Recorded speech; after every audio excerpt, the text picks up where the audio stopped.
आज मैं आप लोगों को एयरटेल पेमेंट बैंक का जो ट्रांजैक्शन लिमिट है उसके बारे में मैं आप लोगों को डिटेल्स पर बात करने वाला हूं। तो आपके पास भी एयरटेल पेमेंट बैंक है तो वीडियो बहुत ही ज्यादा आपके लिए इंपॉर्टेंट है, वीडियो को जरूर अंत तक देखना। So let's get start. तो सबसे पहली बात जो है, एयरटेल पेमेंट बैंक दो टाइप का ट्रांजैक्शन होता है। एक जो है यूपीआई होते हैं, जो हम फोन पे, गूगल पे, पेटीएम या बहुत सारे जो यूपीआई एप्स है उसमें हम एयरटेल पेमेंट बैंक को लिंक करके हम यूपीआई ट्रांजैक्शन करते हैं। ये एक हो गया अलग ट्रांजैक्शन। इसका ट्रांजैक्शन लिमिट वगैरह जो है वो सेट करते हैं डायरेक्ट यूपीआई एनपीसी से रिलेट होकर आ जाती है। इसमें सभी बैंक का जो लिमिट वो लगभग सेम रह जाती है। इसका जो लिमिट है वो भी मैं आप लोग को बता देता हूँ, कोई टेंशन वाली बात नहीं। अब दूसरा जो एयरटेल बैंक का जो खुद का ट्रांजैक्शन होता है उसका एक अलग लिमिट है। तो एयरटेल पेमेंट बैंक का एक है यूपीआई चला गया, उसका लिमिट अलग, और एक चला गया जो एयरटेल पेमेंट बैंक का transaction deposit, withdrawal and balance रखते हैं, उसका ट्रांजैक्शन अलग है। तो सबसे पहले हम बात कर लेते हैं यूपीआई। देखो एनपीसीआई से जो यूपीआई के लिमिट है वो है एक दिन का 1 लाख। तो अगर आपके पास एयरटेल पेमेंट बैंक आपने किसी भी फोन पे, पेटीएम, गूगल पे के साथ लिंक किया हुआ है और आप daily to daily online transaction करते हो तो आप एक दिन पर 1 लाख रुपीस का ट्रांजैक्शन कर पाओगे। बात इसको सुन के वीडियो को स्किप बिल्कुल भी मत करना, क्योंकि बहुत सारे लोग आप लोग 1 लाख रुपीस भी ट्रांजैक्शन नहीं करते हो, एक 10,000 20,000 रुपीस का ट्रांजैक्शन करते हो, बट उसके बाद भी आपके साथ लिमिट का प्रॉब्लम क्यों होता है वो मैं आप लोगों को डिटेल्स में बताने वाला हूँ, और इसका सोल्यूशन क्या है वो भी मैं आप लोगों को डिटेल्स में बताने वाला हूँ। अब दूसरा जो मेन बात आ जाती है कि एयरटेल पेमेंट बैंक अगर आपके पास है तो इसमें आप लोगों को डिपॉजिट में, आप लोगों को अगर डिपॉजिट करना चाहो किसी भी एयरटेल सीएसपी में जाके आप एक महीने में 25,000 रुपीस तक फ्री में डिपॉजिट कर सकते हो, जिसके लिए आप लोगों से कोई चार्ज नहीं काटा जाएगा। बट 25,000 से ज्यादा का जब भी आप डिपॉजिट करोगे तो उस टाइम पर आपसे चार्ज काटा जाएगा। और दूसरा है विथड्रॉल। आप एयरटेल पे में अगर आपके अकाउंट है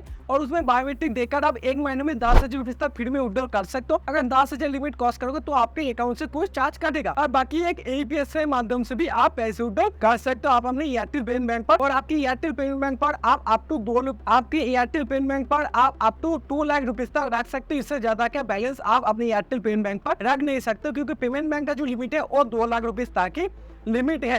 अब आप लोगों ने ये सारा जो चीजें क्लियर हो गया। अब आपको बहुत सारे लोगों के दिल में एक सवाल आया जाएगा, जैसे साथ हुआ है कि उन्होंने ज्यादा ट्रांजैक्शन वगैरह नहीं किया फिर भी उनके अकाउंट पर लिमिट खत्म हो गया, या लिमिट का प्रॉब्लम दिखा रहे। ये क्यों दिखा रहे? क्योंकि हम में से बहुत सारा लोग जो स्कैम की तरह गलती करते हो। क्या गलती करते हो? आपका जो खुद का बैलेंस, आप मान लो एक महीने में आप टोटल 2 लाख 3 लाख रुपीस का यूपीआई ट्रांजैक्शन करते हो। हर मंथ आपका रेगुलरिटी, आप जो ऑनलाइन पेमेंट करते हो, दोस्त वगैरह जिनमें भी आपका रेगुलरिटी जो भी आपका कॉस्ट है उसमें टोटल अगर देखा जाए तो लगभग एक महीने में आप 2-3 लाख रुपीस का खर्चा मान लो करते हो। आप अचानक एक मंथ किसी दोस्त ने आपको बोल दिया कि भाई मैं या आप किसी फैमिली मेंबर कोई अलग है जिन्होंने कोई अगर बोल दिया कि मैं बाहर से तुझे 2 लाख 3 लाख रुपीस तेरा बैंक पर भेजता हूँ, मैं फोन पे कर लेता हूँ, और आप लोग क्या करते हो किसी टाइम 200-300 के चक्कर में आप वो पैसे को रिसीव कर लेते हो। अब देखो नॉर्मल आपका हर मंथ 2 लाख 3 लाख रुपीस का ट्रांजैक्शन होता है, और अचानक अगर आपके अकाउंट पर 5 लाख 10 लाख 20 लाख रुपीस का अगर ट्रांजैक्शन हो जाएगा तो उस टाइम पर जो बैंक है उनको लगेगा इस अकाउंट में कोई सस्पिशियस ट्रांजैक्शन हो रहा है, जिसके वजह से आपका जो लिमिट है वो कम कर दिया जाता है। तो यही वजह है कि आप जो अपने डेली टू डेली ट्रांजैक्शन करते हो वही ट्रांजैक्शन करो। आदर्श किसी बंदे का पैसा अपने अकाउंट पर बिल्कुल भी मान देना। कोई बोलता है कि मैं तुझे पैसे ट्रांसफर, तू मुझे बाद में कैश दे देना, जो बड़े वाले अमाउंट होता है 1 लाख रुपीस, 1.5 लाख रुपीस, 50-70 तो आपका अगर पैसे तो कोई दिक्कत वाली बात नहीं, बट किसी आदर्श के पैसा आप अपने अकाउंट पर बिल्कुल मान लीजिए। क्योंकि अभी के टाइम पर ये चीज बहुत ज्यादा चल रही कि जो बड़े बड़े दुकानदार होते हैं वो क्या करते हैं, किसी को बोल देते हैं भाई मैं तेरे फोन पे पर 60,000 70,000 1 लाख 2 लाख रुपीस मैं ट्रांसफर करता हूँ, मैं उसके बाद तेरे अकाउंट से उठा लूंगा। तो ये गलती बिल्कुल भी मत करना, क्योंकि इसमें प्रॉब्लम आपको फेस करना पड़ेगा, क्योंकि वो पैसा ना तो आपका है, आप उसका कोई आपको मतलब जेन्युइन कोई आपका सोर्स नहीं है, कुछ नहीं, तो ये एक दिक्कत हो जाती।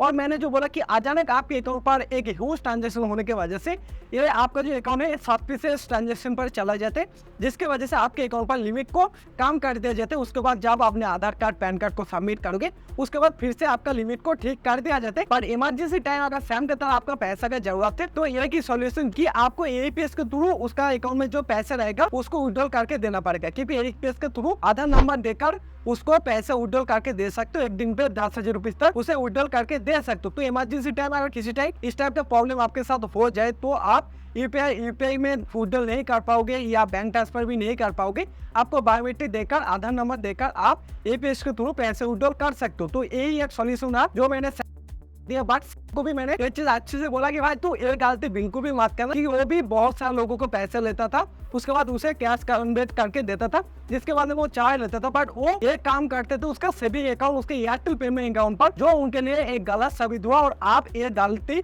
बिल्कुल भी मत करना, जो भी करना सही से करना, और आपके लिए करना किसी अदर्स का पैसा खुद के बैंक पर काम बिल्कुल भी मत करा। तो जितने भी इन्फॉर्मेशन मेरे पास अवेलेबल था सब कुछ मैंने बता दिया। अदर्स कुछ भी डिटेल्स जानना चाहे तो जस्ट कमेंट कर दो, उसके ऊपर जितने भी होगा मेरे तरफ से आप लोगों को सारा डिटेल्स मिल जाएगा।